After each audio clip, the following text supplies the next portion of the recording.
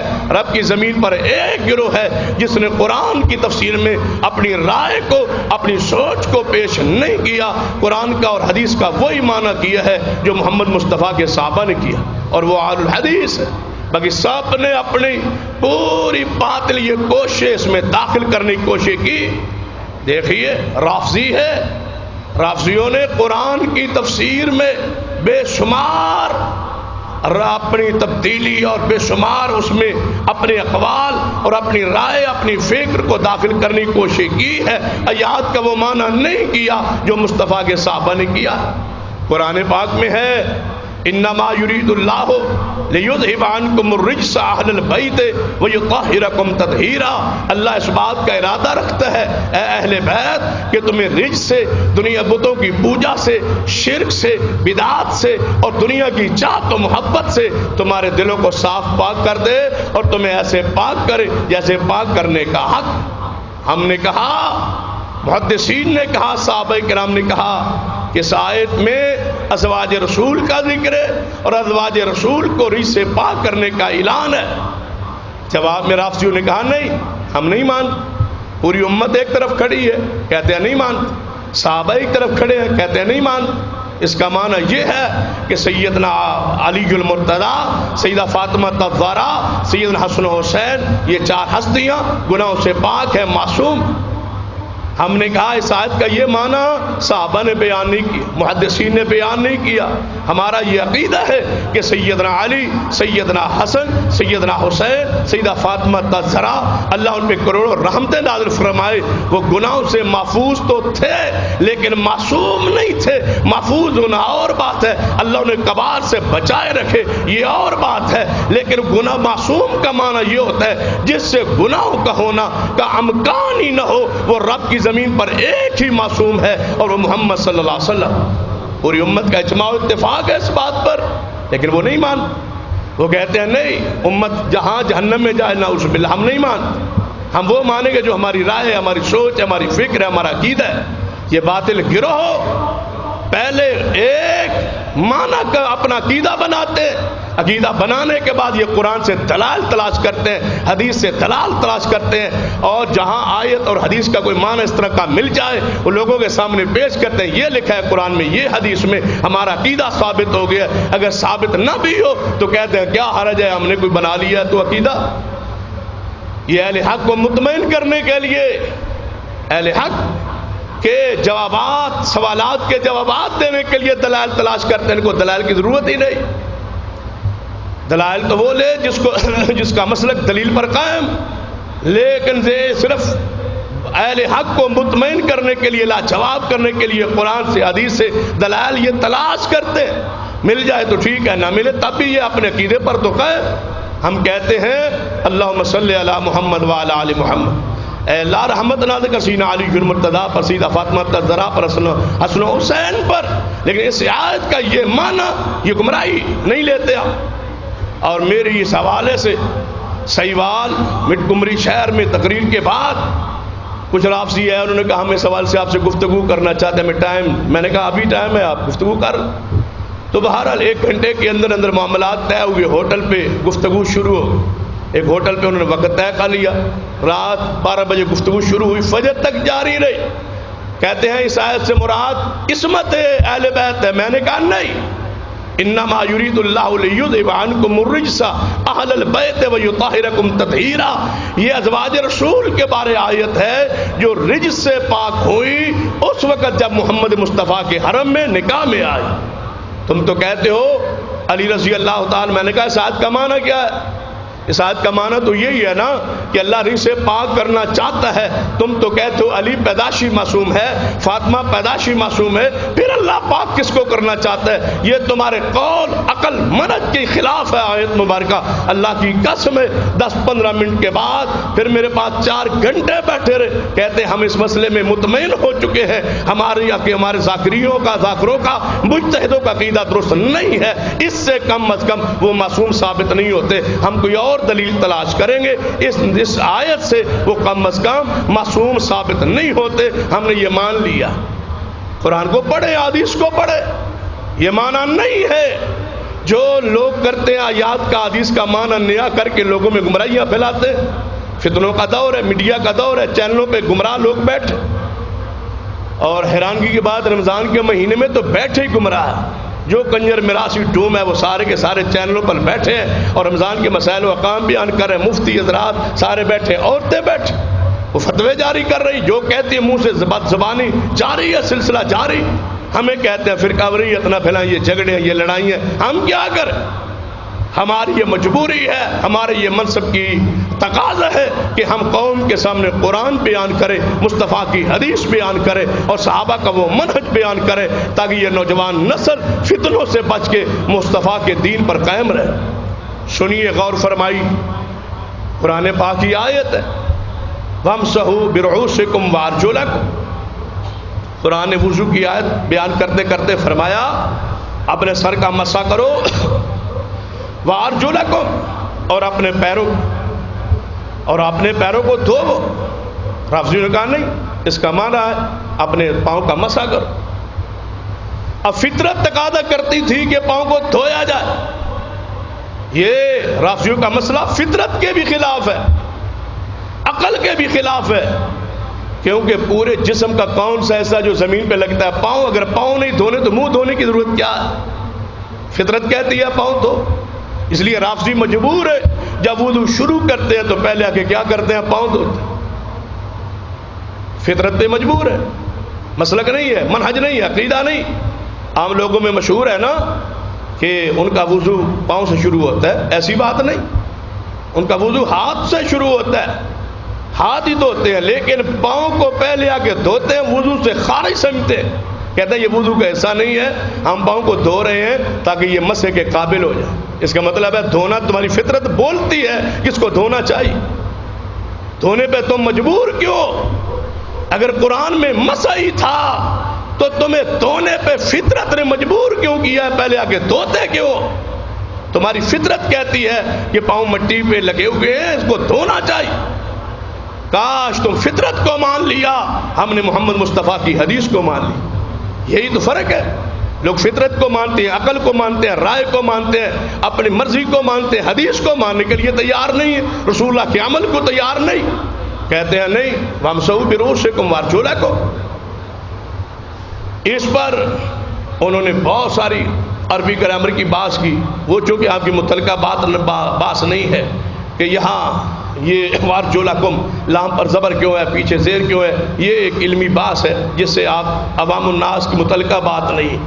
لیکن جو بات میں آپ کو سمجھانا چاہتا ہوں وہ سمجھ. سید امام ابن خزیمہ رحمۃ اللہ علیہ بڑی پیاری بات لکھی جب وہ حدیث لائے صحیح ابن خزیمہ میں کہ نبی علیہ الصلوۃ والسلام نے کچھ لوگوں کو دیکھا کہ وضو کے اندر پاؤں نے دھوئے اور ایڑیوں کی جگہ خشک رہ گئی, تھوڑی جگہ ایڑیوں میں خشک رہ گئی. تو نبی صلی اللہ علیہ وسلم دیکھ کے فرمایا ویل للعقاب, ان ایڑیوں کے لیے جہنم ہے جو وضو میں خشک رہ گئی. ابن خزیمہ تڑپ کے فرماتے ہیں جس کے وضو کے اندر پاؤں دھونے میں تھوڑی سی جگہ خالی رہ جائے وہ جہنم میں ہے, اور جو پورا پاؤں نہ دھوئے اس کی حالت کیا ہو؟ جو پورا پاؤں ہی نہ دھوئے وہ کہاں جائے؟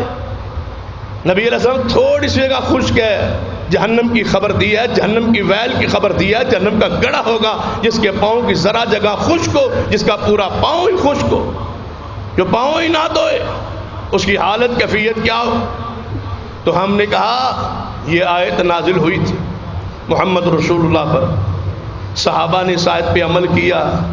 ایک صحابی بتلا دیں جو پاؤں نہ دھوتا ہو. گرامر کو کیا کریں, ہم محمد کی حدیث اور صحابہ کے عمل کو دیکھیں. اس آیت پر کیا عمل کیا؟ گرامر کے جواب گرامر میں موجود ہے. وہ ہم کہہ سکتے کہ پیچھے حرف جار آ رہا ہے, وہاں ارجلکم کیوں ہے؟ ہم عطف کے مسائل, جارہ کے مسائل, وہ بیان گرامر کا, اگر ہمارے سامنے کوئی گرامر جاننے والا ہو اس کو گرامر سے اس کا منہ بند کیا جا سکتا ہے. اس لحاظ سے یہ نہیں ہے کہ گرامر ہمارے اس معنی کے خلاف ہے, لیکن آپ کو یہ سمجھانے کے لیے عرض کر رہا ہوں, اس آیت کے نازل ہونے کے بعد ایک صحابی کا نام بتلا دیجئے جو پاؤں نہ دھوتا. جب سارے دھوتے تھے تو آیت کا وہی معنی ہوگا جو محمد کے صحابہ نے سمجھا ہے, کیا ہے. ہم نیا معنی نہیں لیتے, نیا معنی گمراہی ہے. سنیے اہل حدیث کے جوانوں, پھر سنیے, غور فرمائیے, اپنے منہج کو درست کیجیے, منہج پر ڈٹ جائیے, مضبوط ہو جائیے. ایک ہی سوال کیجیے, ساری زبانیں گم ہو جائیں گی. جس آیت حدیث سے جو معنی تم لے رہے ہو یہ صحابہ نے لیا ہے تو صحابی کا نام بتلا. یہ عمل جو تم کر رہے ہو روشنی میں, یہ عمل صحابہ نے کیا یا نہیں کیا؟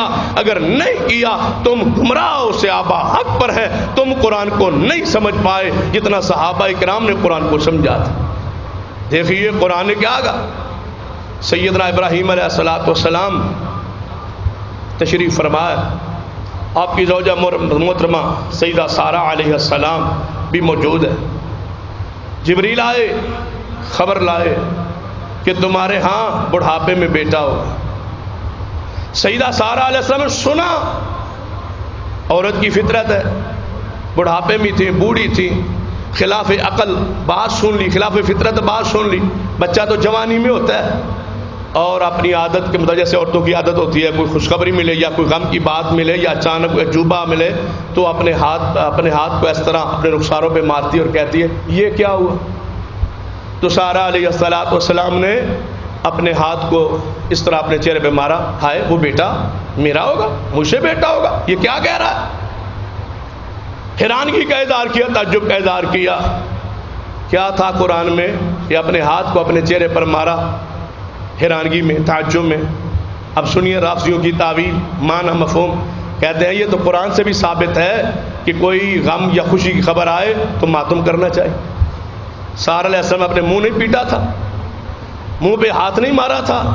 اس کو مروجہ ماتم پر قرآن کی دلیل پیش کی جا رہی. سنیے, چینلوں پہ دیکھیں, سنیں, بڑے بڑے ذاکر مجتہدین یہ آیت پڑھ رہے کہ سارہ علیہ السلام نے اپنے چہرے پر رخساروں کو پیٹا. نبی علیہ السلام وفات پا گئے. سیدہ عائشہ رضی اللہ تعالیٰ عنہ گھر میں موجود ہے. نبی علیہ السلام جب فوت ہوئے تو جلدی سے باہر کو نکلی اور صحابہ کرام کو آواز دی, دروازہ کھٹکھٹایا اور عورتیں ساری اکٹھی ہو گئی ازواج رسول. تو سیدہ عائشہ رضی اللہ تعالیٰ کا ران پہ ہاتھ آیا کہ ہائے رسول اللہ فوت ہو. تو انہوں نے اس حدیث کو لیا اور کہا دیکھو ہمارا ماتم تو تمہاری بخاری میں اور سیدہ عائشہ سے ثابت ہو رہا ہے. اگر اور میں نے یہ الفاظ اپنے کانوں سے سنے. کہاں ہے قانون پاکستان کا, کہاں ہے ضابطے, کہاں فرقہ واریت ختم کرنے والے. یہ چینلوں پہ بات آج بھی موجود ہے. کیا کہا ہے؟ کہتا ہے اگر ہم جہنم میں گیا ماتم کی وجہ سے تو امی جی آگے آگے ہوں گی. کیا تصور ہے, یہ کیا معنی ہے قرآن کا حدیث کا؟ اس سے مروجہ ماتم کا کیا تعلق ہے؟ ایک عورت بیٹھی ہو اور اچانک کوئی موت کی خبر آ جائے, وہ ران پہ ہاتھ مار دے, اس کا ہاتھ ران پہ ہائے کہ ایسی مصیبت آ گئی. اس کا کیا تعلق ہے اس مروجہ ماتم کا جس کا پورا انتظام و انصرام ہوتا ہے, بازار بند ہوتے ہیں اور سارا کچھ کیا جاتا ہے. اس کا کیا تعلق؟ کیا سیدہ عائشہ رضی اللہ عنہ اگلے سال جب پھر وہ دن آیا تھا تو ایسے ہی کیا تھا؟ اگلا دن آیا, اگلا سال بھی آیا تھا, اسے دوسرا سال, تیسرا سال آیا, 50 سال اماں جی پیغمبر کے جانے کے بعد زندہ رہی. کبھی اس دن آپ نے ماتم کا یا آپ نے وفات رسول والے دن کوئی ایسا عمل کیا ہو تو حوالہ دیجئے. نہیں ہے تو ہم ان آیات و حدیث سے جو تم ثابت کرتے ہو ماتم ہم نہیں مانتے. ہم ہر آیت حدیث کا وہی معنی لیتے ہیں جو محمد مصطفیٰ کے صحابہ نے کیا. حدیث ہے رسول اللہ صلی اللہ علیہ وسلم سیدہ ام سلمہ رضی اللہ تعالیٰ عنہ کے پاس آئے, دروازہ کھٹکھٹایا, ام سلمہ دروازے پہ آئی. ان کا شوہر ابو سلمہ فوت ہو چکا تھا.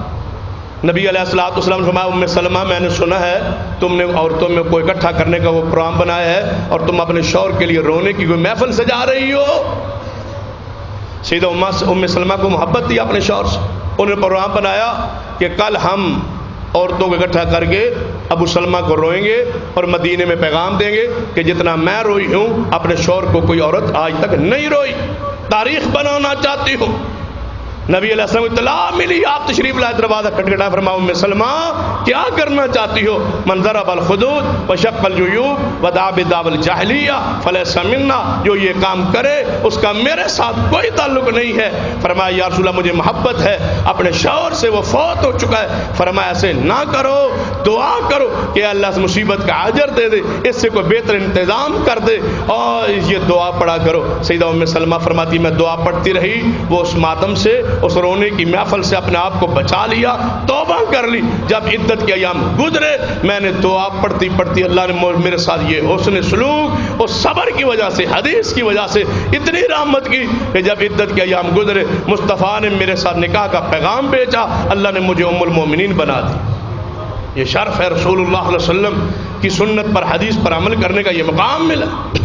ہم کہتے ہیں اللہ کے بندو آیات احادیث کا وہ معنی نہ کرو جو صحابہ کرام نے نہیں کیا.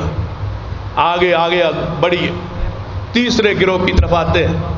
اگر یہ دو گروہ یہ تو میں نے 2-3 مثالیں دی ہیں, اگر اس پر گفتگو شروع کر دوں تو سال گزر سکتا ہے, سال گزر سکتا ہے. صرف ان کی تعویلوں پر 1 سال نہیں, میں کہتا ہوں کئی سال گزر سکتے ہیں. خطبات جمعہ گزرتے جائیں گے لیکن ان کی تعویلیں ختم نہیں ہوں گی. کون سی آیت ہے جس کی تعویل نہیں کی؟ کون سی حدیث ہے جس کے ساتھ ظلم نہیں کیا گیا؟ ہر آیت ہر حدیث کا معنی بگاڑ دیے. کتنے ہیں لوگ کھڑنے والے. یہ آپ نے سنا ہے پچھلے دنوں میڈیا پہ چینل پہ آتا رہا وہ مفتی عبد القوی, اس نے کتنی حدیثیں گھڑی, اللہ نے ذلیل کر کے رکھ دیا, رسوا کر رکھ دیا, پوری مولویت پر جناب داغ اس نے دھبا لگا دیا, ذلیل ہو گیا, رسوا ہو گیا. اللہ کی قسم یہ آیت کیسی ہے؟ نولیہ ما تولی ونصلہ جہنم, جو مصطفیٰ کے سابق راستہ چھوڑ دے اللہ کیسے ذلیل کرتا ہے. یہ ذلت نہیں ہے تو اور کیا؟ یہ کسی 2 نمبر عورت کا پیچھے لگ جانا یہ ذلت ہے, رسوائی ہے. یہ سزا ہے اس قول کی, فتوے کی جو دیا گیا تھا کہ شادی ایک ہوتی ہے, نکاح کئی ہوتے ہیں. جس عورت کے ساتھ بھی کمپرومائز ہو جائے وہ نکاح ہوتا ہے. یہ نکاح ہی کرتے رہے ہو بغیر تو کیا کیا تم نے؟ پوری مولویت کو بدنام کر کے رکھ دیا. یہ نکاح ہوتا رہا, پھر نکاح کے لیے اس کو بلا لیا, وہ نکاح ہوتے رہے, وہ میڈیا پہ آ گئے, ذلیل کر دیا. اللہ کا وعدہ ہے جو دین کا مذاق اڑائے اللہ اس کو ضرور ذلیل کرتا ہے. میڈیا پہ دین کا استہزاء اڑایا, مذاق اڑایا, اللہ نے ذلیل کیا. کہتا ہے حدیث میں آتا ہے حب الوطن, کہ وطن سے محبت ایمان ہے. یہ بھی ملتان کی ہے, میں بھی ملتان کو, اس لیے مجھے محبت ہے. کتنا کم بخت انسان ہے جس نے راتوں رات حدیث کھڑ لی, رسول اللہ پر جھوٹ بول دیا, پھر کہا حدیث میں آتا ہے کوئی خوبصورت چیز دے, شخصیت دیکھو تو اسے دعا کرواؤ. میں نے اس کو دعا کے لیے بلایا کیونکہ یہ خوبصورت, کاش تمہاری کوئی بیٹی ہوتی, بہن ہوتی, تم بغیر تو اتنے الفاظ تو نہ کہہ.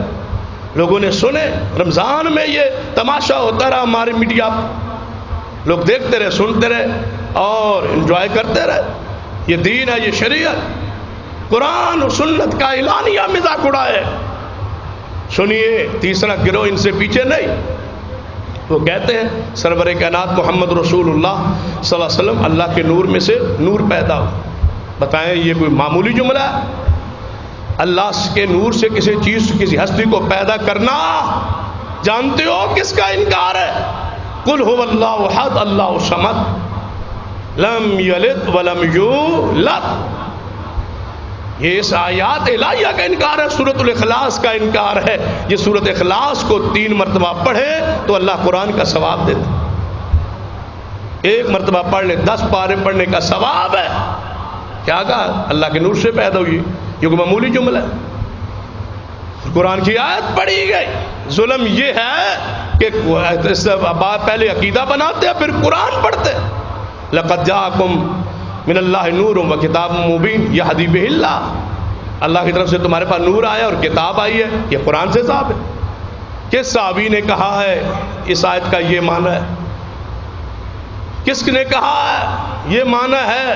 صدیق نے, عمر, عثمان, علی نے. نہیں, تم سمجھتے ہو یا سیدہ کائنات سمجھا کرتی تھی جو محمد مصطفیٰ کے ساتھ زندگی بسر کر دی، رات بھی دن بھی رسول اللہ کے ساتھ تھے۔ ان سے پوچھا گیا رسول اللہ زندگی میں گھر میں کیسے رات گزارتے ہیں، کیسے دن گزارتے ہیں؟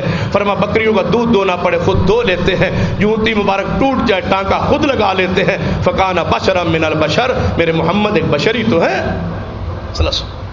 تمہاری مانو یا صدیقہ کائنات؟ رسول اللہ خود فرما رہے ہیں، بھول گیا نماز میں 2 رکعت پڑھا دی، سلام پھیرا، بار کو گئے صحابہ پیچھے گئے، سینہ ذوالیدین رضی اللہ تعالی، یا رسول اللہ نماز کم ہو گئی یا آپ بھول گئے؟ فرمایا نہ میں بھولا نہ نماز کم ہوئی۔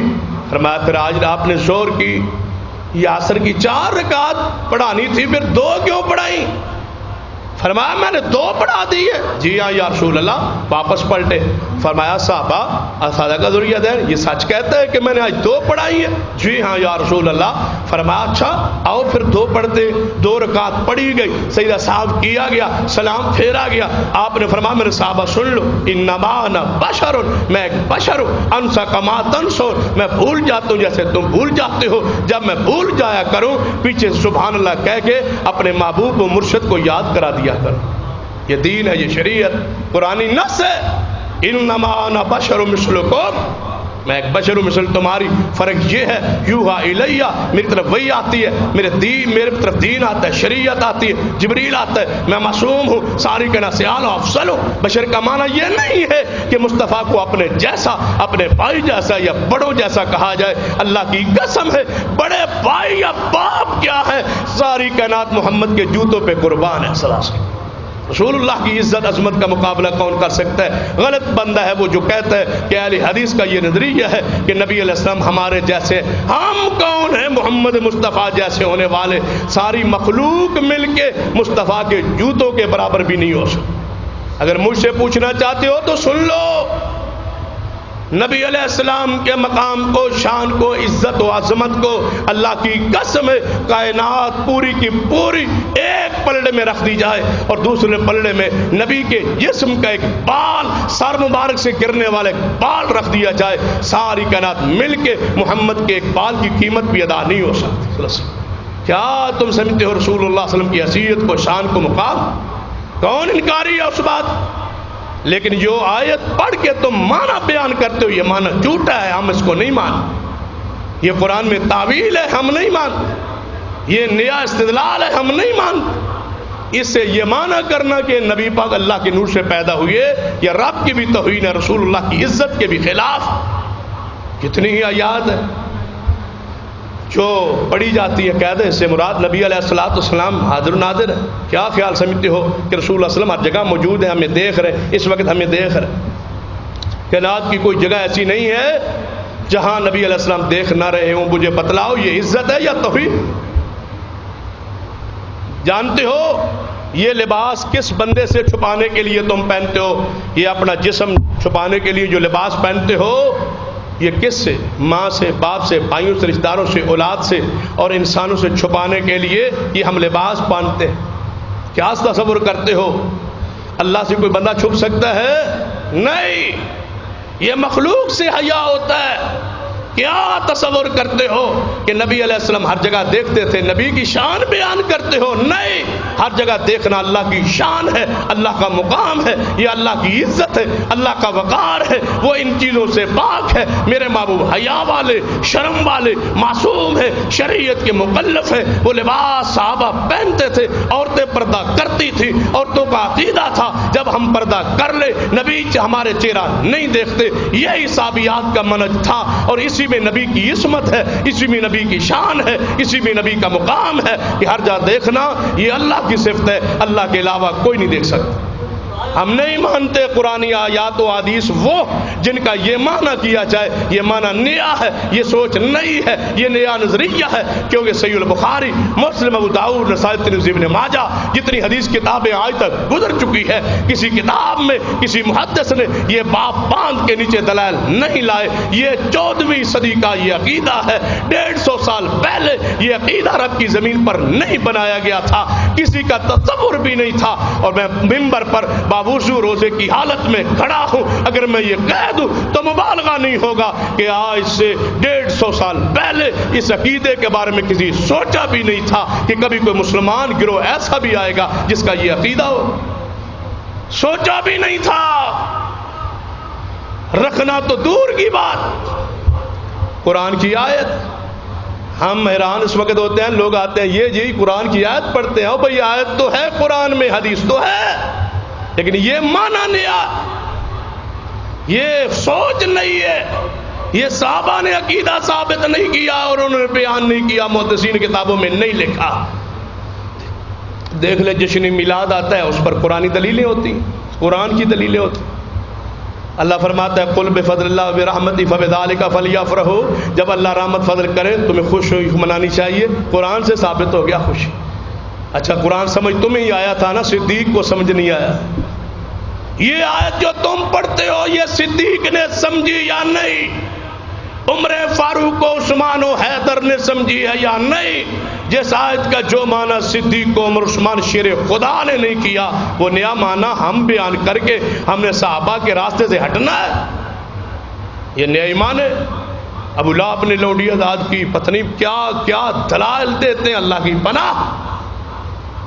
اور حیرانگی ان نوجوانوں پہ ہے جو ان کے دلائل سن کے آ جاتے ہیں، یہ جی لکھا ہوا ہے قرآن میں، ہم کیا کریں؟ اور لکھا ہوا تو ہے لیکن یہ باطل تعویل ہے، معنی بدلا جا رہا ہے، وہ معنی نہیں ہے جو محمد مصطفیٰ صلی اللہ علیہ وسلم کے زمانے میں صحابہ نے سمجھا تھا۔ اگر اس آیت کا یہ معنی ہوتا تو سب سے پہلے جلوس کی قیادت کرنے والے محمد مصطفیٰ خود ہوتے۔ اگر یہ معنی ہوتا تو صدیق مصطفیٰ کی میلاد والے دن کروڑوں لاکھوں جناب روپے یا درم و دینار خرچ کر دیتے۔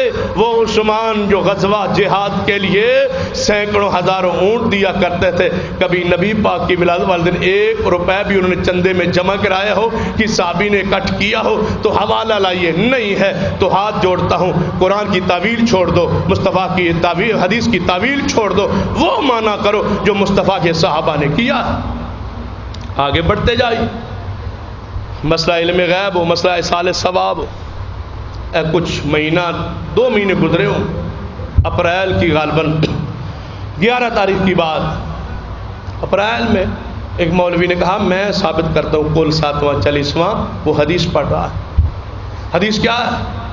سیدنا ماعز بن مالک رضی اللہ تعالیٰ عنہ فوت ہو گئے، ان کی موت کے دوسرے دن یا تیسرے دن، مسلم کی حدیث ہے، نبی علیہ السلام تشریف لائے، صحابہ بیٹھے تھے، فرمایا استغفروا لاخیکم لماعز بن مالک، استغفروا لماعز بن مالک، اپنے ماعز بن مالک بھائی کے لیے مغفرت کی دعا کرو۔ صحابہ نے کی، رسول اللہ نے کی، کہتا ہے ابھیو دیکھ لو، مسلم کی حدیث ہے، ماعز فوت ہو چکا ہے، دوسرا یا تیسرا دن ہے، دعائے مغفرت ہو رہی ہے، مدینے میں ہے، بتاؤ تمہیں اور دلیل کیا چاہیے؟ دوسرا دن ہے، قول ثابت ہو رہا ہے۔ اب کون بتلائے کہ یہ حدیث کا معنی کیا ہے، حدیث کی حقیقت کیا ہے؟ نعرے تو لگ گئے اور بندوں نے پیسوں کی بچھاڑ کر دی کہ ہمارے مولوی نے دوسرا تیسرا دن بھی حدیث سے ثابت کر دیا، کمال ہے اس مولوی کا علم، اس کو تو انعام دینا چاہیے، یہ انعام کے لائق۔ ایک انعام ہے دنیا میں اور ایک آخرت میں، وہ انعام بڑا، اس سے بھی بڑا ہوگا، یہ روپے کی صورت میں ہے اور وہ جہنم کی صورت میں ہوگا، اس سے بھی ڈریے، وہ بھی انعام آنے والا ہے، وہ بھی جزا کا دن آنے والا ہے۔ اب حقیقت کیا ہے اس حدیث میں؟ ماعز بن مالک صحابی رسول ہے، خطا ہو گئی، غلطی ہو گئی، زنا کر بیٹھے۔ یہ تو بیان نہیں کرنا تھا، اگر یہ بیان کر دیتے تو مسئلہ واضح ہو جاتا۔ ہو گیا زنا، بدکاری ہو گئی، یا رسول اللہ میں سے گناہ ہو گیا۔ فرمایا جانتے ہو زنا کسے کہتے ہیں؟ جی یا رسول اللہ جانتا ہوں۔ فرمایا اچھا پھر میرے صحابہ لے جاؤ، اس کو جا کے سنسار کر دو۔ انہوں نے پتھر مارے، شادی شدہ تھے، سنسار کر دیا، رجم کر دیا گیا، فوت ہو گئے۔ صحابہ یا رسول اللہ ماعز فوت ہو گیا، پتھر کھا کھا کے فوت ہو۔ فرمایا اس کو دفنا دو، غسل دو، کفن دو، دفنا دو۔ یا رسول اللہ جنازہ؟ فرمایا جنازہ نہیں پڑھائیں گے، اس کو بغیر جنازے کے دفن کر دو۔ میرے علم کے مطابق آپ کی زندگی میں مدینہ کی ریاست میں یہ پہلی حد تھی، اس سے پہلے کسی زانی پر سنسار کی حد نہیں لگی تھی، اس پر لگی۔ فرمایا اس کو بغیر جنازے کے دفن کر دو، دفن ہو گئے بغیر جنازے۔ اب گزر گئے 2 دن یا 3 دن، صحابہ کرام مسجد نبوی میں بیٹھے تھے رسول اللہ کے انتظار میں کہ آپ تشریف لائیں اور جماعت کرائیں، نماز کے انتظار میں بیٹھے تھے، 70 پہ نہیں بیٹھے۔ اب مولوی صاحب نے کیا کہا، 2 دن یا 3 دن گزرے، صحابہ ایک جگہ پہ بیٹھے تھے، کیا ایک جگہ پہ بیٹھے تھے، جگہ سچ تو بول رہا ہے، جگہ ہی تھی مسجد نبی کی تھی، لیکن مسجد تب بتلائے کہ صحابہ یہاں کیوں بیٹھے، 70 پر تو نہیں تھے۔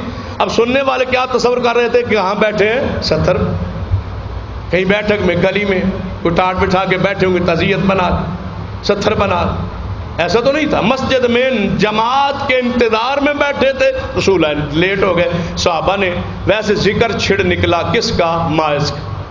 یار ماعز نے بھی عجیب کیا ہے، اگر گناہ ہو گیا تھا چھپا جاتا، پی جاتا، رب سے معافی مانگتا، اللہ معاف کر دیتا، پتھر کھا کے مر گیا ہے، پتہ نہیں گیا جہنم میں ہوگا، جنازہ بھی رسول اللہ نہیں پڑھا ہے۔ بعد نے کہا یار اس طرح نہ کہو، اس کو برا تو نہ کہو، اس نے سزا کھا لی ہے، جرم جو سزا کا بنتا، جرم جو اس جرم کی جو سزا ہے وہ اس نے اس پر لگ گئی ہے ہاتھ، اللہ نے معاف کر دیا ہوگا۔ لوگوں نے کہا معاف کیا ہوتا تو جنازہ نہ ہوتا، کوئی نہیں ہوا جنازہ، اب جناب جہنم میں ہوگا۔ بعد نے کہا نہیں جنت میں ہوگا، جھگڑا ہو گیا، آپس میں باتیں الجھاؤ ہو گیا، باتیں آوازیں بلند ہو گئی، آسمان سے جبریل آ گئے، رسول اللہ کے گھر میں حجرہ میں وہی آ گئی، فرمایا محبوب آسمان کی طرف دیکھو، آسمان کی طرف دیکھا، اللہ نے سارے پردے ہٹا کے ماعز کو جنت کی نہروں میں نہاتا مصطفیٰ کو دکھا دیا، فرمایا جاؤ صحابہ کو بار بتلا دو کہ ماعز جنت میں ہے، اپنے ماعز کو برا نہ کہو، اللہ کی غیرت برداشت نہیں کرتے۔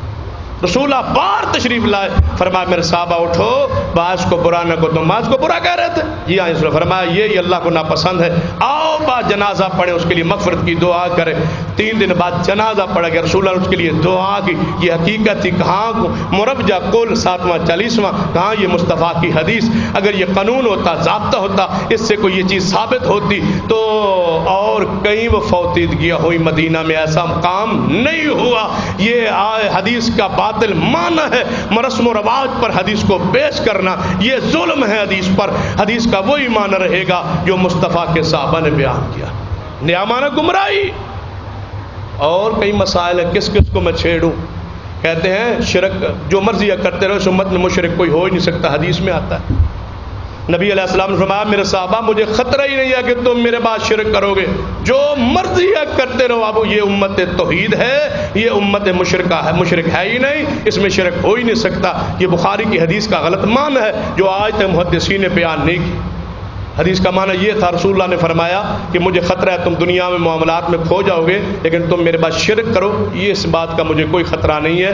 ابن حجر یہ حدیث لائے فتح الباری کے اندر ساتھ معنی کیا، اس کا معنی یہ ہے کہ مصطفیٰ کے صحابہ سے شرک نہیں ہو سکتا، کیوں؟ مصطفیٰ کے سارے صحابہ جنت کے حقدار، اس کا یہ معنی، یہ معنی نہیں ہے کہ وہ بتوں کی پوجا کرے، قبر پہ سجدہ کرے، چڑھاوے چڑھائے اور وہ مشرک نہیں، وہ شرک نہیں کرتا، وہ شرک ہے۔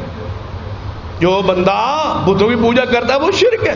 اگر کوئی آدمی کہتا ہے کہ نہیں نہیں شرک ہو ہی نہیں سکتا، نبی پاک نے فرمایا اس وقت تک قیامت نہیں آئے گی جب تک میری امت کے کچھ لوگ بتوں کی دوبارہ پوجا شروع نہ کر دیں۔ بتوں کی پوجا بالاتفاق شرک ہے۔ اور دیکھیے قرآن کی آیت پڑھتے اور کیا کہتے ہیں، میں نے سنا، ان آنکھوں سے دیکھا، کانوں سے سنا اور کتابوں میں پڑھا، قد افلح المؤمنون الذین هم فی صلاتهم خاشعون، کامیاب ہو گئے وہ مومن جنہوں نے اپنی نمازوں کو خشوع خضوع سے نمازیں پڑھی۔ اس کا معنی یہ ہے کہ لوگوں قرآن کہتا ہے خشوع سے نمازیں پڑھو، نماز میں رفع الیدین نہ کرو کیونکہ یہ خشوع کے خلاف قرآن کی آیت پڑھی جا رہی ہے۔ جاؤ دنیا کی کسی مستند تفسیر میں خاشعون کا معنی یہ دکھا دو کہ رفع الیدین نہ کرو، اگر یہ خشوع کے خلاف ہوتا، اللہ کی قسم میرے محمد مصطفیٰ ایک دن بھی نہ کرتے۔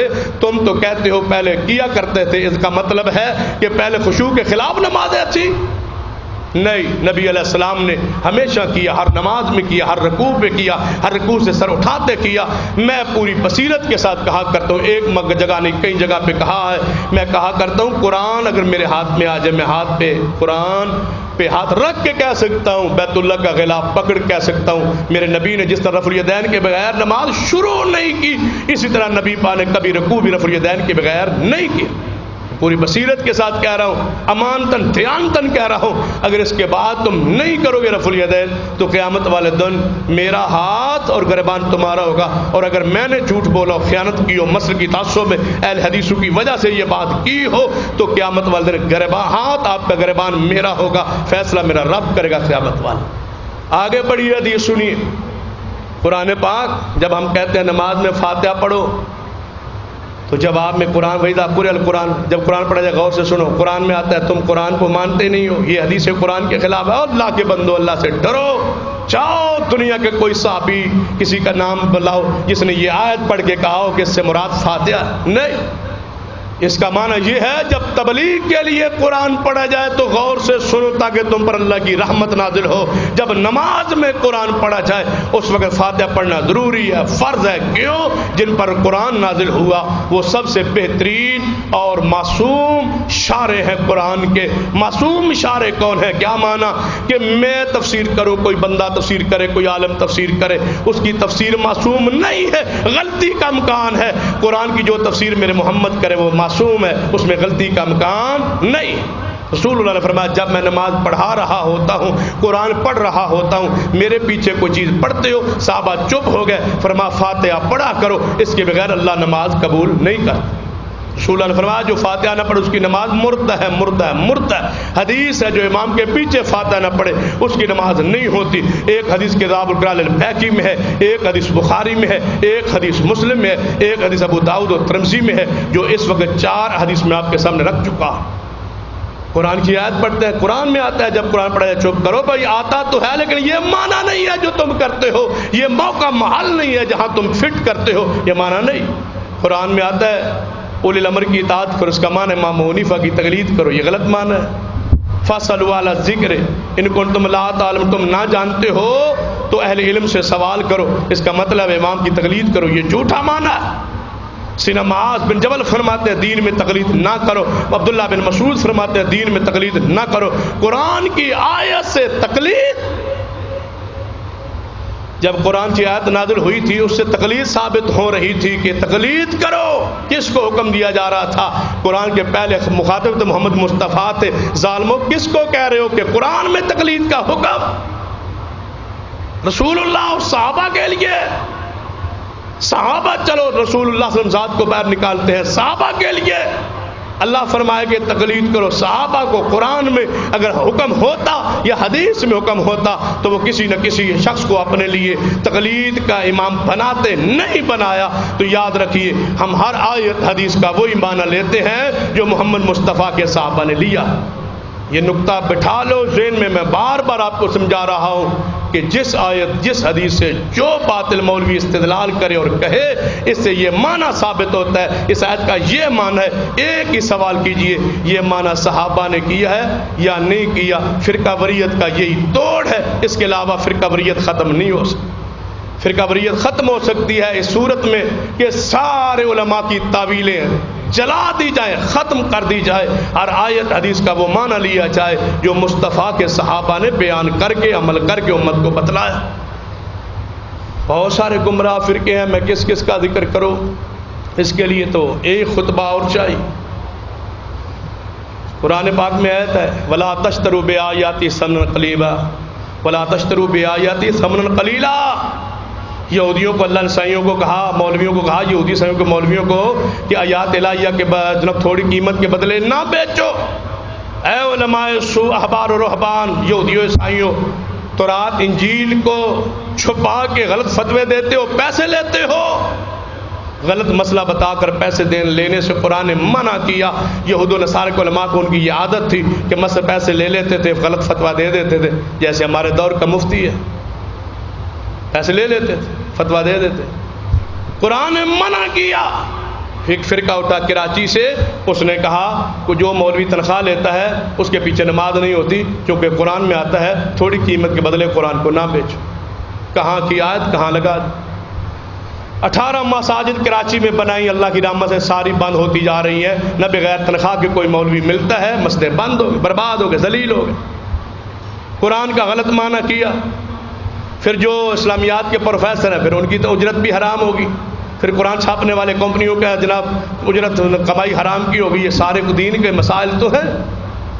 کیا چاہتے ہو یہ سازشی کفار کی کہ ایک فتنہ پھیلایا جائے کہ جو مولوی تنخواہ لیتا اس کے پیچھے نماز نہیں ہوتی, لہذا تاکہ یہ مساجد کا سلسلہ رکے بند ہو, مدارس کا سارے مولوی کاروبار کرے, مطلب نماز تو ہماری کسی کے ہمارے پیچھے ہوتی نہیں. اللہ کی رحمت یہ فتنہ ختم ہو گیا, دب گیا, ختم ہو گیا. ہر ضلع میں 1 یا 2 4 بندے ہوتے ہیں, 5واں بندہ اللہ کے ساتھ ملاتا ہی نہیں ہے, ذلیل ہو جاتے. دلائل نہیں ہوتے, مضبوط نہیں ہوتے, اپنے پاؤں پر پیچھے کوئی وزن نہیں ہوتا, پیچھے کوئی عالم نہیں ہوتا, اپنی جہالت ہوتی ہے, اپنا مطالعہ ہوتا. جو تنخواہ لیتا ہے اس کے پیچھے نماز نہیں ہوتی, تنخواہ وہ لیتا ہے, نماز بیچارے اس کی نہیں ہوتی. بس تیری کیوں نہیں ہوتی؟ اس کا عقیدہ خراب ہو گیا. زیادہ سے یہی ہوگا نا, بس جائز نہیں ہے. اگر جائز نہیں ہے تو نماز کا مسئلہ کیا ہے؟ کوئی مسئلہ نہیں ہے, پورا دین پڑ جائے, مسئلہ ہی نہیں ہے. یہ مسئلہ ہی نہیں ہے, یہ گھڑا گیا, پاکستان میں بنایا گیا ہے. تنخواہ لینے پر امت کا اجماع ہے, اتفاق ہے, صحابہ نے لی ہے, محدثین نے لی ہے, تنخواہوں پہ معاوضے پر خدمت دین کی کرتے رہے. یہ ایک سلسلہ چلتا آ رہا ہے اور انشاءاللہ یہ قیامت تک چلتا رہے. یہ دین ہے, یہ شریعت, اس کے پھیلاؤ کا سلسلہ ہے. اگر ایک بندہ اپنے آپ کو پابند کر لیتا ہے دین کے لیے, اس کی خدمت کرنا یہ اہل دین کا حق ہے, اہل اسلام کا حق. لوگ کہتے ہیں نہیں نہیں, ایک بندہ کہتا ہے آپ پہ نماز نہیں فرض. میں نے کہا فرض ہے. کہتا ہے ہم پہ بھی فرض ہے, ہم پیچھے پڑھے تو ہمیں تو پیسہ نہیں ملتا, آپ پڑھائیں تو پیسہ کیوں ملتا ہے؟ میں نے کہا اللہ کے بندے آپ پر نماز فرض ہے. کہتے ہیں ہاں فرض. میں نے کہا کس مسجد میں؟ کہتا ہے جس مسجد میں مرضی پڑھ لوں. میں نے کہا ہم پہ فرض ہے اس مسجد, جو مولوی ہے اس پر فرض کر دیا گیا کہ تو 5 نمازیں ایک ہی مسجد میں پڑھانی ہے, دوسری مسجد میں تو نہیں جا سکتا. یہ کس نے پابند کیا؟ اللہ نے, اس کے رسول نے. کہنے لگا نہیں. میں نے کہا کس نے پابند کیا؟ کہنے لگا ہم. میں نے کہا اس پابندی کی تنخواہ دو. تم نے پابند کیا, قرآن نے تو پابند نہیں کیا, حدیث نے تو پابند نہیں. نماز فرض کی ہے, مسجد تو فرض نہیں کی جہاں چاہے وہ پڑھے.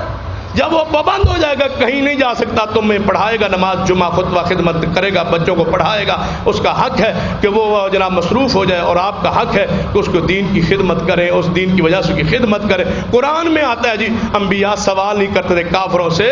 میں کہتا ہوں ہاں یہ معنی ٹھیک ہے کہ وہ کافروں سے سوال نہیں کرتے تھے. ہم کافروں سے تنخواہ لیتے ہیں یا مسجد کی انتظامیہ سے لیتے ہیں؟ کافروں سے منع ہے سوال, نہ کرے سوال. میں بیان کروں اور جاؤں محلے کے سائیوں کے پاس, میں مسجد محمدی میں جمعہ پڑھاتا ہوں, مجھے تنخواہ دے, یہ منع ہے. قرآن نے یہ کہا ہے کہ نبی تم سے سوال نہیں کرتا, کافروں سے کچھ شے مانگتا نہیں ہے, مزدوری تم سے مانگتا نہیں ہے. اللہ کے دین بیان کرتا ہے میرا سوال ہے, چھوڑیے ساری بات کو, ایک سوال ہے چھوڑتا ہوں تاکہ تم پوچھو. نبی علیہ السلام نے اعلان نبوت سے لے کر وفات تک کبھی مزدوری دکانداری کام کیا ہو تو ایک حوالہ دو, میں منہ مانگے نام دوں گا.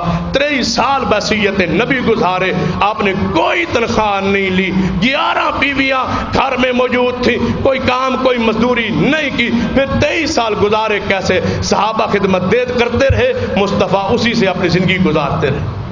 صحابہ ہی تحفے دے, تحائف دیتے تھے, خدمت کرتے تھے. پھر اللہ نے تنخواہ مقرر کی, فرمایا مال غنیمت میں سے 5واں حصہ رسول اللہ کا ہوگا. جب بھی جہاد کرو گے اس کا 5واں حصہ نکال کر رسول اللہ کو دو گے تاکہ میرے نبی کے گھر کے اخراجات چلتے رہے. تنخواہ کس کو؟ تنخواہ کو سینگ ہوتے ہیں, یہی تو تنخواہ ہے. اللہ خود مقرر کر رہا کہ میرے نبی کا 5واں حصہ مال غنیمت میں سے, تاکہ اللہ کے دین کا یہ کام کرتے.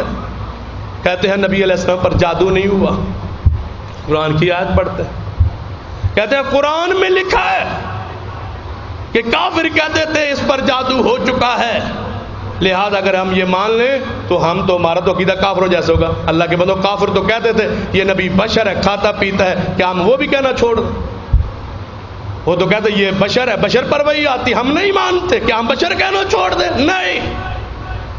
ہر آیت حدیث کا وہی معنی جو صحابہ نے لیا. صحابہ کرام کی تفصیل حدیث میں موجود ہے. صحابہ مانتے تھے. ان آیات کے بعد, اس آیت کے نازل ہونے کے بعد صحابہ نے مانا, جانا, تسلیم کیا. محدثین نے لکھا کتابوں میں, باب کے امام بخاری و مسلم نے, کہ آپ پر جادو کے اثرات ظاہر ہوئے, یہودیوں نے آپ پر جادو کیا, پھر اس جادو کا توڑ نازل ہوا, پھر آپ کو اللہ نے شفا بخشی, آپ بشری تقاضے سے تکلیف و بیماری کا شکار ہو جایا کرتے تھے. یہ بشری وجود وجود پر جادو کے اثرات زہر ہوئے، آپ کی روحانیت، آپ کے نور نبوت، آپ کے نبوت کی وہ تعلیم جادو سے محفوظ رہی، شیاطین سے محفوظ رہی۔ جسمانی تکلیف ہو سکتی ہے، پیغمبر کو جسمانی طور پر جادو کا اثر ہوا، یہ قرآن میں مسئلہ بھی ہے، حدیث میں مسئلہ بھی ہے، سرات محدثین کے منہج میں ہے۔ جو نیا مانا کرے ہم اس کو نہیں مانتے۔ پوری امت ایک طرف ہے، صرف گمراہوں کا ایک دھڑا نہیں، جاہلوں کا ایک دھڑا ہے، جن کا کوئی عالم نہیں ہے، جن کا کوئی محدث نہیں ہے، جن کی کوئی مسجد نہیں ہے، جن کا کوئی ذمہ دار بندہ، مسجد سے مراد ذمہ دار اہل علم میں سے کوئی ذمہ دار بندہ پورے ملک میں نہیں ہے۔ وہ کہتے ہیں جناب چاٹ زمیندار پڑھ قسم کے لوگ ہیں، دکاندار ہیں، چھوٹے چھوٹے پمفلٹ جو اٹھا کے پھر رہے ہیں، جادو نہیں ہوا، جو مانتا ہے وہ گستاخ ہے۔ ہم کہتے ہیں امام بخاری مانتے تھے، امام مسلم مانتے تھے، امام ابو داؤد مانتے تھے، صحابہ کرام تابعین تسلیم کرتے تھے۔ جرأت کرو، ہمت کرو، آگے بڑھو، لاؤ گمراہی کا ان پر فتویٰ، جو ان کا عقیدہ تھا وہ ہمارا عقیدہ ہے۔ ہم تمہارے ساتھ نہیں ہیں، اس لیے کہ امت میں آپ کے ساتھ کوئی پڑھا لکھا انسان نہیں ہے۔ پورے وثوق سے کہتا ہوں، کہتے ہیں اہل حدیث نام نہیں ہونا چاہیے، مسلمین ہونا چاہیے۔ یہ قرآن کی حد لیے پھرتے ہیں، قرآن میں تمہارا نام مسلمین ہے، تم اہل حدیث کیوں رکھتے ہو؟ بھائی اہل حدیث نام سے آتی ہے۔ اب کوئی کافر ہم سے پوچھے، امریکہ میں ہوں یا کسی یورپی ملک میں ہوں، کفار کا ملک ہو، وہ ہم سے پوچھیں آپ کون ہیں، ہم کہتے ہیں ہم اہل حدیث ہیں یا اہل سنت ہے؟ نہیں، ہم کہتے ہیں ہم اللہ کی رحمت سے کون ہیں؟ مسلمان۔ کافروں کے مقابلے میں ہم کون ہیں؟ مسلمان ہیں۔ جب مسلمان موجود ہوں، ہم سے پوچھیں با مسلمان ہے، بھائی مسلمانوں کا کون سا گروہ ہے؟ اس کے تو کئی گروہ بن چکے ہیں۔ رسول اللہ صلی اللہ علیہ وسلم کی امت کے آپ کی خبر ہے کہ گروہ بن جائیں گے، اس میں سے اہل حق کی پہچان ہے، ہمیشہ سے چلی آ رہی ہے، فرقہ وارانہ نام نہیں ہے، صحابہ سے لے کر آج تک، آج سے لے کر انشاءاللہ یہ قیامت چلتا رہا۔ اس پر محدثین نے کتابیں لکھی ہیں، لقب اہل حدیث پر، نام اہل حدیث پر، لقب اہل سنت پر، نام اہل سنت پر۔ یہ ایک ہی لفظ ہے، ایک ایمان اہل سنت اہل حدیث ہونا۔ پیر عبد القادر جیلانی فرماتے ہیں اہل سنت ہی اہل حدیث ہوتا ہے، جو اہل حدیث سے بغض رکھے وہ بدعتی ہوتا ہے، وہ اہل حدیث نہیں ہوتا۔ یہ پیر عبد القادر جیلانی فرماتے ہیں۔ شروع سے لے کر آج تک 1400 سال، ایک صدی بھی ایسی نہیں ہے، میں پوری بصیرت کے ساتھ کہہ سکتا ہوں، کوئی بندہ آئے میدان میں، میں 14 صدیاں بالتفصیل ہر صدی میں لفظ اہل حدیث بسرات ہر دور میں رسول اللہ صلی اللہ علیہ وسلم کے صحابہ تک ثابت کر سکتا ہوں۔ یہ اہل حق کا وصفی صفاتی نام ہے۔ ہم جناب کفار کے مقابلے میں اہل حدیث، جناب اہل اسلام ہے، مومن ہے، مسلمین ہے، اور اہل اسلام کے اندر ہمارا گروہ اہل الحدیث کا ہے کہ ہم وہ لوگ ہیں جن کے نزدیک قرآن حجت ہے، مصطفیٰ کی حدیث حجت ہے۔ یہ وصفی نام ہے، صفاتی نام۔ قرآن سے ہی کہتے ہیں جی قبر کا عذاب نہیں ہے، اس پر قرآنی اور حدیثی دلیل دیتے ہیں۔ ہم کہتے ہیں نہیں، تم نیا معنی بیان کرتے ہو، معنی وہی حق ہے جو قرآن اور حدیث کا جو معنی صحابہ نے کیا۔ کیوں؟ صحابہ قبرستان جاتے تھے، عذاب قبر سے پناہ مانگتے تھے، عذاب قبر کو مانتے تسلیم کرتے تھے۔ آپ نے سعد بن معاذ کا جنازہ پڑھانے کے بعد فرمایا اس پر قبر تنگ ہو گئی ہے، اس کے لیے معافی مانگو۔ کسی صحابی نے کہا یا رسول اللہ اس قبر میں تو عذاب نہیں ہوتا، وہ اوپر کوئی قبر ہے، فرضی قبر ہے۔ وہ فرضی ہے بھائی، فرضی ہے، وہ بنائی گئی ہے، خود ساختہ ہے، یہی قبر ہے۔ ایک بندے سے میں نے پوچھا یہ قبر ہے؟ کہتا یہ تو قبر ہی نہیں ہے، یہ تو گڑھا ہے مسلمان کی میت کو چھپانے کے لیے، اس کو قبر نہیں کہتے۔ میں نے کہا اچھا قبر ہی نہیں ہے؟ کہتا یہ قبر نہیں ہے، وہ قبر اوپر ہے۔ میں نے کہا قبر پہ سجدہ جائز ہے؟ کہتا نہیں۔ میں نے کہا اس قبر پہ، میں نے پوچھا ہے اس پر سجدہ جائز ہے؟ کہتا نہیں۔ میں نے کہا یہ تو قبر ہی نہیں ہے، قبر تو اوپر ہے، اس پر سجدہ حرام ہوگا؟ کہتا نہیں، سجدہ اس قبر پہ حرام۔ جب سجدے کی باری ہے تم موحدو کہتے ہو یہ قبر ہے، جب چڑھاوے کی باری آتی ہے یہاں منع کرتے ہو، طواف کی باری آتی ہے یہاں منع کرتے ہو، یہ قبر یہ قبر یہ قبر، مردے نہیں سنتے یہ قبر، چڑھاوا نہیں چڑھانا چاہیے یہ قبر، پختہ قبر نہیں بنانا چاہیے، کس قبر کو؟ اس قبر کو۔ عذاب ہوتا ہے؟ نہیں یہ قبر ہی کو نہیں ہے، وہ قبر اوپر ہے۔ جھوٹ بولتے ہو، تمہارا صبح عقیدہ اور ہے، شام کو اور ہے، ایک مسئلے کے لیے اور ہے، دوسرے کے لیے اور ہے۔ ہمارے نزدیک یہی قبر ہے جس میں عذاب بھی ہوتا ہے، ثواب بھی ہوتا ہے، یہ برزخی زندگی ہوتی ہے، اس کو کون جانتا ہے؟ اللہ۔ ہمارا عقل نہیں سمجھ سکتا، ہمارا ایمان ہے محمد رسول اللہ کی حدیث پر، آپ کے فرمان پر، قرآنی آیات پر، حدیث پر، اسی کو صحابہ سمجھتے تھے، ہم یہی معنی لیتے ہیں۔ لوگ کہتے ہیں، اب کہتے ہیں کتنے چینلز پہ ہیں لوگ آ رہے ہیں، کہتے ہیں جی عورتوں کو پردہ نہیں کرنا چاہیے کیونکہ پردہ صرف چہرے کا تو ہے ہی نہیں، پردہ تو ہے، پردہ ہے کس کا؟ کہتا ہے عورتوں کے چہرے کا پڑھے لکھے لوگ چہروں کا پردہ نہیں ہے. میں نے کہا ہے کس کا؟ ہاتھ کا بھی نہیں ہے، پاؤں کا بھی نہیں ہے، چہرے کا بھی نہیں ہے، بتلاؤ کس کا پھر پردہ رہ گیا؟ جو قمیض شلوار عورتوں کو تم پہنانا چاہتے ہو یہ تو مردوں کے لیے بھی ضروری ہے، چہرے کا ہی تو پردہ ہے. ہزار سکالر آگے بیٹھ جائے چینل پہ کہے چہرے کا پردہ نہیں ہے، ہم نہیں مانتے ان کی تفسیر کو، جھوٹے ان کی خواہش کو اور جناب مصلحت کو اور حالات کی روشنی کو ہم نہیں جانتے. یہ اندھیرا ہے، یہ نئی روشنی نہیں ہے، یہ بغیرتی ہے، نئی روشنی نہیں ہے. وہ روشنی ہے جو سیدہ کائنات فرماتی ہیں اللہ رحمت کرے انصار کی عورتوں پر. رات کو پردے کی آیت نازل ہوئی، صبح سب عورتوں نے پردہ کر کے مسجد نبوی میں آئیں، کسی عورت کا بھی چہرہ نظر نہیں آ رہا تھا. رسول اللہ کی بیویوں نے چہرے کا پردہ کیا، بیٹیوں نے چہرے کا پردہ کیا، صحابیات نے کیا. معنی وہی ہے جو صحابہ نے سمجھا، معنی وہی ہے جو صحابیات نے سمجھا. نیا معنی ہم نہیں چلنے دیں گے، نیا معنی گمراہی ہے. جتنے میری بات کا خلاصہ سن لیجئے، جتنے باطل گروہ ہیں، فرقے ہیں، سب نے آیات و حدیث کا وہ معنی لیا ہے جو ان کا عقل کہتا ہے، جو ان کا مسلک کہتا ہے، جو ان کی رائے کہتی ہے، جو ان کی سوچ کہتی ہے. ہم نے قرآنی آیات و حدیث کا وہ معنی لیا ہے جو محمد مصطفیٰ کے صحابہ کے دور میں تھا. وہ معنی حق ہے، یہ معنی حق ہے. فیصلہ آپ پر ہے. اقول قولی ھذا واستغفر اللہ لی ولکم ولسائر المسلمین وآخر دعوانا الحمد للہ رب العالمین.